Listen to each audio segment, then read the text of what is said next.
Ini kan kita lihat sekarang ya, adopsi institusi ini lumayan cepat bro ya. Dari kita bahas tadi ada ETF dan banyak negara-negara berbondong-bondong masuk.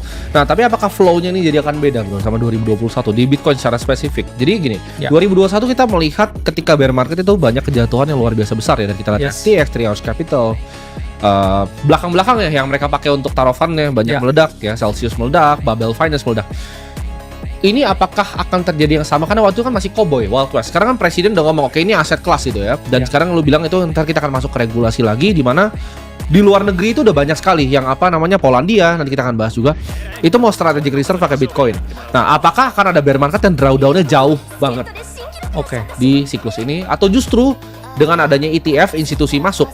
Dan kondisi miner kan kita lihat tadi kita sempat bahas ya di off cam ya. Kondisi miner sekarang agak berbeda, di mana miner itu nggak fokus untuk beli alat untuk mining, tapi mereka fokus uang dari IPO-nya dipakai untuk beli Bitcoin-nya secara langsung. Jadi produksi yang menurun, mereka sendiri yang makanin barangnya. Iya, setuju.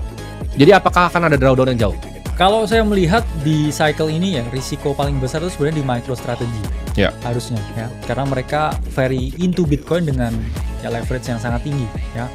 Yang mana ya kita lihat ya, tapi saya melihatnya memang risikonya tinggi, tapi di poin tertentu kalau kita melihat flow yang sebegitu gedenya, risknya harusnya berkurang.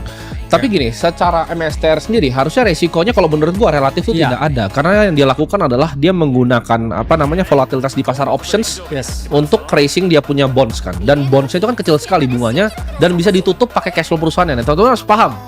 MSTR itu perusahaan yang bikin duit, gitu. Bukan kayak kalian mau pinjol sebeli Bitcoin, beda nih. Jadi kalau kita lihat ya dalam terminologi mereka sebagai company yang masih sehat dan bisa menghasilkan, ya itu it's okay. Tapi mungkin kalau the main man-nya sailor, kita ada risiko human-nya pasti ada. Betul. Yang mana kalau sekarang ya kita ngitung tadi juga relatif oke juga ya pertanyaannya dan juga statementnya dari Bro Timothy, di mana kita melihat ya Riot kemudian Mara Digital Holding itu dari awal tahun 2024 udah zero production. Itu sangat unik kan? Semenjak Maret ya udah nol produksinya. Tapi yang mereka lakukan, mereka membeli di market. Jadi itu menunjukkan dua hal ya. Satu, mereka ini percaya dengan masa depan Bitcoin, at least for year cycle yang selalu kita gadang-gadangkan juga terjadi anyway ya. Kita udah ngomong banyak sekali dari range 60.000, 70.000 untuk keep on buying Bitcoin, dan sekarang breakout yang mendekati 100.000. Itu satu. Dua, mereka juga bisnis anyway. Kalau mereka ya kita percaya ini barang bagus, ini bakal naik ya. Semua orang FOMO, Trump might be win ya, dan actually won the election.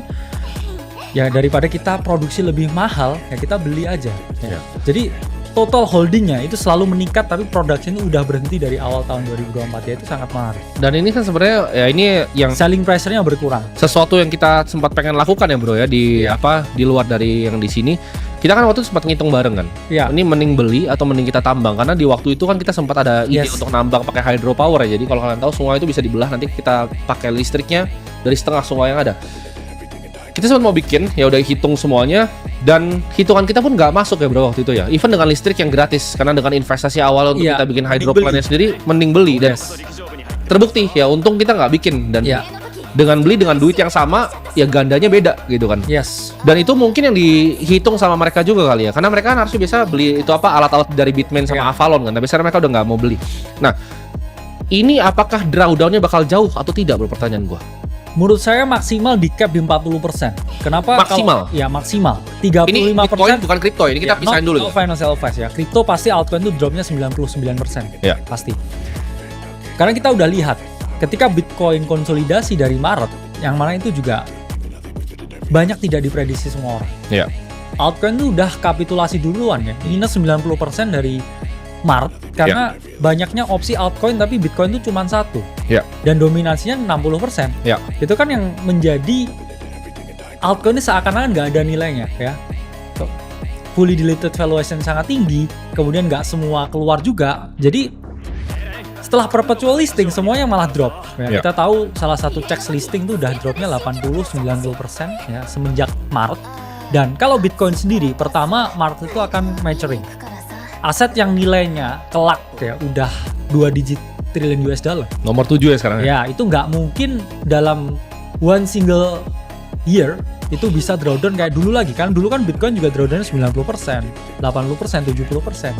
Ini makin lama akan maturing. Kenapa? Karena orang akan realize value-nya ya. Seiring dengan harga yang naik tuh value-nya tuh akan ada floor value-nya yang kayak S&P. ya.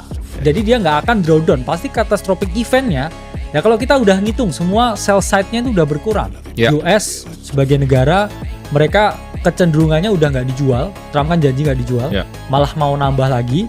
Kemudian dari penambang ini juga nggak menjual, oke. Kemudian kita lihat TradFi dengan ETF-nya mereka terus membeli dan Ya. company-company yang very heavy into Bitcoin ya kayak MicroStrategy ini juga mungkin nge-FOMO-in yang lain seperti Microsoft ya. Pertanyaannya siapa yang jual?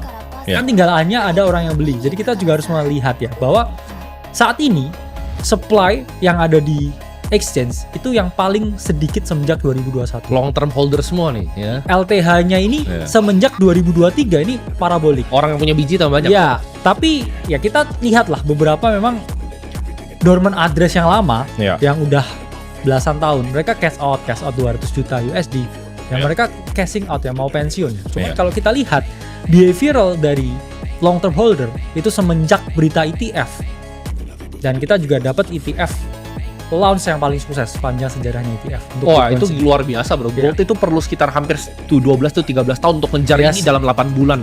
Ini luar biasa dan akhirnya event yang kayak Jamie Dimon akan Ya. bertekuk lutut kan akhirnya. Ya. Mereka JP Morgan mau filing ETF, Goldman Sachs filing ETF. Semua FOMO. Semua FOMO ya setelah Ya. BlackRock dan yang lain berhasil ya.